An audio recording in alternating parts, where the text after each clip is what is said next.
You were always going to win. That was the whole plan. God was always going to bless you and prosper you. And I'm not talking about prosperity where you are rich or your life is completely easy, but you, in the attacks of the enemy that were coming against you, whatever they were, whatever difficulty or trial you were going through, you were always going to win. And I'm going to tell you why. Because it says, no weapon formed against you shall stand.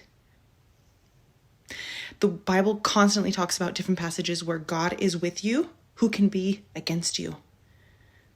Specifically, it says, if God is with you, who can be against you?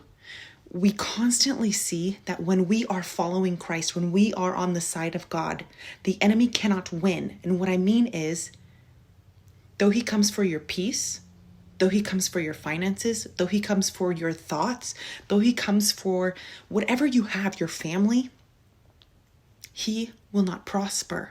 God always made it so that in the end, through the trial, in James chapter 1, right? Chapter 1 or chapter 4, it says that your trial is going to bring you perseverance, steadfastness. You were always going to win. The enemy came and said, I want to try this person. You're blessing them too much. I want to try them in their finances. Do they really love you? Or are they going to fall away from you because I take away a little bit of money? Or maybe I take away their house. Or maybe I take away X, Y, and Z. Maybe I touch their health. Maybe they'll curse you then, God, like Job. You were always meant to win. And that means God is going to bless you with everlasting life. You want to be blessed now in riches because that's what society has told you.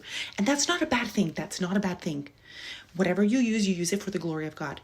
But what I'm saying is there's more than that. Because God's peace is going to be over you every single time.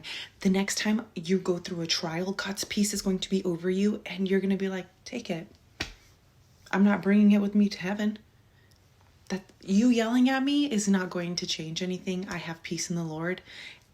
Do you know what I'm trying to say? The presence of the Holy Spirit is going to continue to fill you, build you up to the point where when the enemy attacks you through people, because he does that, when he attacks you through people, through bad relationships, or maybe someone's having a really bad day and they yell at you or whatever, you're not going to be fazed. You're always going to win. You're always going to win in the end because God's presence is in you. God's presence is over you. You are meant to change other people through your interactions with them. So yeah, is it rough until you learn the lesson? Yeah.